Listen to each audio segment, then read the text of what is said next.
नमस्कार। बिहार एएनएम 10/709 में जो पिछली बार रजिस्ट्रार कोर्ट में सुनवाई हुई थी उसका जो है जजमेंट की कॉपी जारी कर दी गई है। तो उस जजमेंट की कॉपी को जो है आपको हिंदी में बताने वाले हैं कि क्या बातें उसमें कही गई है। आपका जो केस है यह चेंबर में पहुंच चुका है, उसके बारे में बताएंगे। यह चेंबर कोर्ट से कहाँ जाएगा, फिर रजिस्ट्रार कोर्ट में जाएगा या फिर यह फाइनल हो जाएगा, तमाम जानकारी आपको इस वीडियो में देने वाले हैं। और नया जो आईए फाइल किया गया है उसका क्या स्टेटस है और अर्चना जी के वकील के द्वारा यह नया जो है कारनामा किया गया है। तो मैं कहता हूं अगर आपको आईए फाइल ही करना था तो इस स्टेज पे आकर फाइल करने की क्या जरूरत थी, आप यह काम पहले ही कर सकते थे। लेकिन नहीं, केस को तो डिले कराना है। सबसे बड़ा कारण यही है कि कभी कुछ हो रहा है तो कभी कुछ हो रहा है, जिसके चलते यह केस अभी भी लटका पड़ा हुआ है। तो आपको तमाम जानकारी देने की कोशिश करेंगे। हमारा जो पुराना वीडियो है इसके लास्ट टाइम जो बनाया था मैंने बिहार एएनएम 10/709 को लेकर, उसमें सुनवाई किस तरीके से हुई है, क्या बातें कही है, उसके बारे में भी मैंने बताया। तो अगर आपने उस वीडियो को नहीं देखा है तो आप लोग जाकर देख लीजिएगा। इससे आपको बहुत सारी चीजें क्लियर हो जाएगी रजिस्ट्रार कोर्ट में क्या हुआ था नहीं हुआ था। तो तमाम जानकारी आपको इस वीडियो में देने वाले हैं और जो है बताने वाले हैं कि अगला जो है सुनवाई कब होगा और उसके बाद इसमें क्या होगा और अंततः यानी अंततः जो है किसको जीत मिल सकती है, अंततः कब तक ज्वाइनिंग हो सकेगा, इसके बारे में भी हम बात करेंगे इस वीडियो में। तो आप लोग जो है चैनल को सब्सक्राइब करें ना करें, मैं हर बार यही बोलता हूं, वीडियो को पूरा जरूर देखिएगा ताकि आपको जो है सही जानकारी मिल सके। और सही जो है चैनल को आप देखिएगा तो सही जानकारी मिलेगी। नहीं तो वैसे भी लोग हैं जो सुबह से शाम तक पूरा एएनएम किए रहते हैं और अपडेट कुछ आता नहीं है। तो वैसे लोगों से आपको दूरी बनाकर भी रहना है। देखिए, सबसे पहले थोड़ा सा आपको जो ऑफिशियल वेबसाइट पे लेके चलते हैं, उसके बाद जो है जजमेंट की जो कॉपी है उसके बारे में आपको हम दिखाएंगे, तमाम चीजें बताने वाले। तो आपको यहाँ पे चलिएगा, जो ऑफिशियल इसका वेबसाइट है सुप्रीम कोर्ट का, यहाँ पे अगर आप लोग, मैंने कई बार आप लोग को बताया कि आप लोग खुद से चेक कर लिया कीजिए। आप जा करके किसी भी गूगल पे, यहाँ पे क्रोम पे, कहीं भी आप ई सुप्रीम कोर्ट टाइप करेंगे तो आपको इस तरीके से आपके सामने एक पेज आ जाएगा। यहाँ पे तो ये देखिए, मैंने सुप्रीम कोर्ट का ऑफिशियल वेबसाइट ओपन कर रखा है। आप भी गूगल पे जाकर के ओपन कर सकते हैं और यहाँ पे आपको जो है सर्च कर सकते हैं, सारी चीज़ें यहाँ से आपको पता चल जाती है। यहाँ रिस्पोंडेंट नेम में जो है आपको अर्चना, party name Archana Kumari type कर देना है, जिससे आपको सारी केसेस एक साथ दिखने लगेगी। यहाँ देखिए, यहाँ स्टेटस क्या है भी इस केस का, पेंडिंग है। देखिए, ये केस तो लेट हो ही रहा है, इस बात को जो है हम भी मानते हैं, आप लोग भी मानते हैं। अभी ये केस क्लियर हो जाता है, यानी अब फाइनल बेंच की तरफ मूव कर जाता अगर अर्चना कुमारी जी के द्वारा जो है एक नया आईए फाइल नहीं किया जाता। तो यहाँ पे आप देखिएगा, यह केस जो है अंजलि कुमारी वाला केस में मामला चल रहा है। बाकी केसेस ओके हैं, उसमें कोई दिक्कत नहीं है। यहाँ पे व्यू पे आप क्लिक कीजिएगा तो आपके सामने एक पेज ओपन होगा। इस पेज में आपको सारी चीज़ें बताई गई है। यहाँ पे आप देख सकते हैं क्या बातें कही गई है। अगला जो डेट दे दिया गया है 7 तारीख को, अगला डेट दिया गया, यानी जो है 7 तारीख को जो है आपको जज साहब के चेंबर में इस केस की सुनवाई होने वाली है। तो अब जो है एक सवाल अभी भी बना हुआ है कि क्या यह चेंबर से निकलकर सीधे फाइनल होगा या फिर रजिस्ट्रार कोर्ट में भी जाएगा। तो सबसे पहले हम जजमेंट की कॉपी देखते हैं।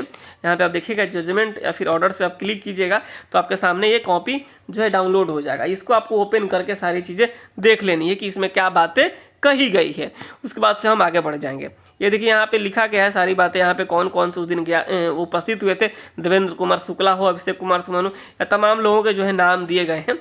यहाँ पे जो बातें कही गई उस चीज़ को आप सबसे पहले समझिए। Respondent number 3 has adopted the counter affidavit field by the respondent number 1। यहाँ पे जो बातें कही गई है, जो रिस्पोंडेंट के द्वारा काउंटर फाइल किया गया उसको लेकर बातें कही गई। यहाँ पे देखिए, service is completed on respondent number 10 से 14, 16 and 17 but non has entered appearance. ये मामला ये क्लियर हो चुका है, इसमें कोई दिक्कत वाली बात नहीं है। सबसे जो मामला फंसा हुआ था यही मामला है respondent number 15 is petitioner number 7। यानी जो कहा गया अंजलि कुमारी के जो केस में रिस्पोंडेंट नंबर 15 है और डिम्पल कुमारी के केस में रिस्पोंडेंट नंबर 7 है, कौन है वो है जो है आपको बेबी कुमारी। तो ये जो मामला है ये भी अब क्लियर हो गया, यानी इसको लेकर भी सारी चीज़ें पूरी कर ली गई है। अब जो इसमें एक बात निकल कर आई है वकालतनामा सबमिट करने के लिए बेबी कुमारी की तरफ से, उस चीज़ को ये सारा का सारा आपको ट्रांसलेट करके हिंदी में आपको दिखा देते हैं, आपको अच्छे से सारी चीज़ें समझ में आ जाएगी। ये देखिए, यही है जो बातें मैं बता रहा था। यहाँ पे जो बातें लिखी गई, प्रतिवादी संख्या 15 से संबंधित मामला यानी एसएलपी संख्या 12430 में याचिकाकर्ता संख्या 7 है, इसलिए प्रतिवादी संख्या 15 पर सेवा पूरी मानी जाती है। आज Shri Manish Kumar advocate on record की ओर से उपस्थित, यहाँ पे कौन है, सुश्री अनन्या त्यागी ने प्रतिवादी संख्या 15 के लिए उपस्थिति दर्ज कराई है और वकालतनामा दाखिल करने के लिए समय मांगा है। इस चीज़ को आप समझिए कि जो है ये जो है वकालतनामा सबमिट करना एक नॉर्मल प्रक्रिया है, यह सब किसी में होता है। वकालतनामा क्या होता है आपको 1 मिनट में समझा देते हैं वकालतनामा होता क्या है।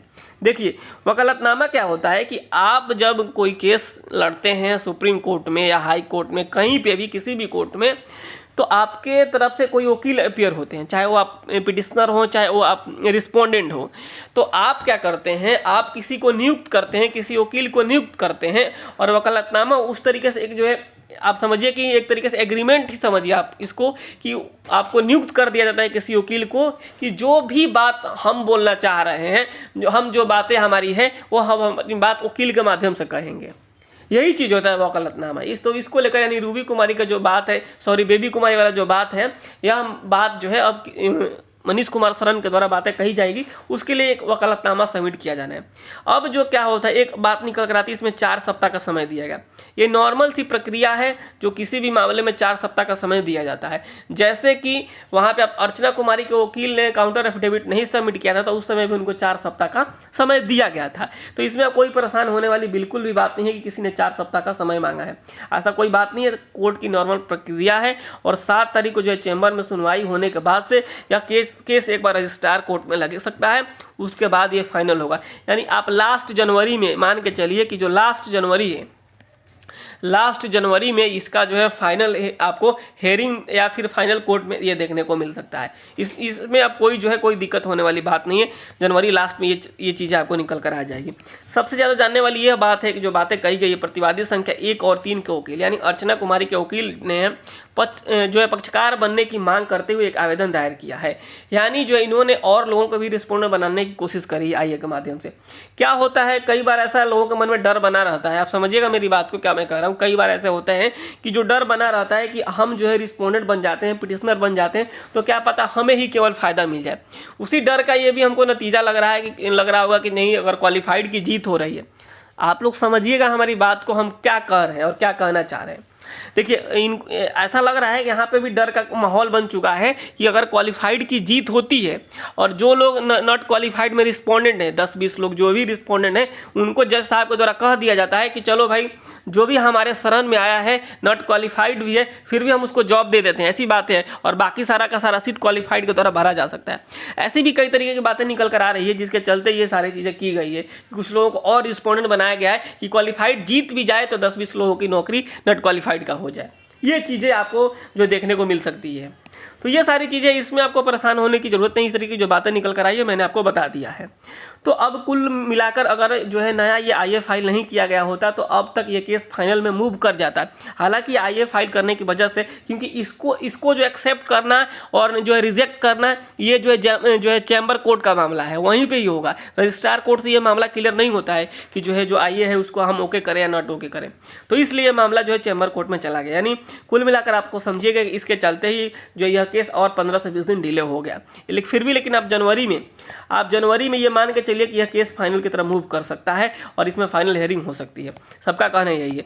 तो यही अपडेट था जो जजमेंट की कॉपी जारी की गई है 20 तारीख वाला, यही सारी चीज़ है। यानी सबका जो है तामील पूरा किया जा चुका है। अब किसी का कोई ऐसा इसमें बाकी नहीं है, क्वालिफाइड हो चाहे वो नॉट क्वालिफाइड हो, काउंटर की और जो है तमाम प्रक्रियाएं पूरी हो चुकी है। बस आईए वाला जो अर्चना कुमारी का मामला है वही फंसा हुआ है, जिसके चलते ये चैम्बर में गया हुआ है।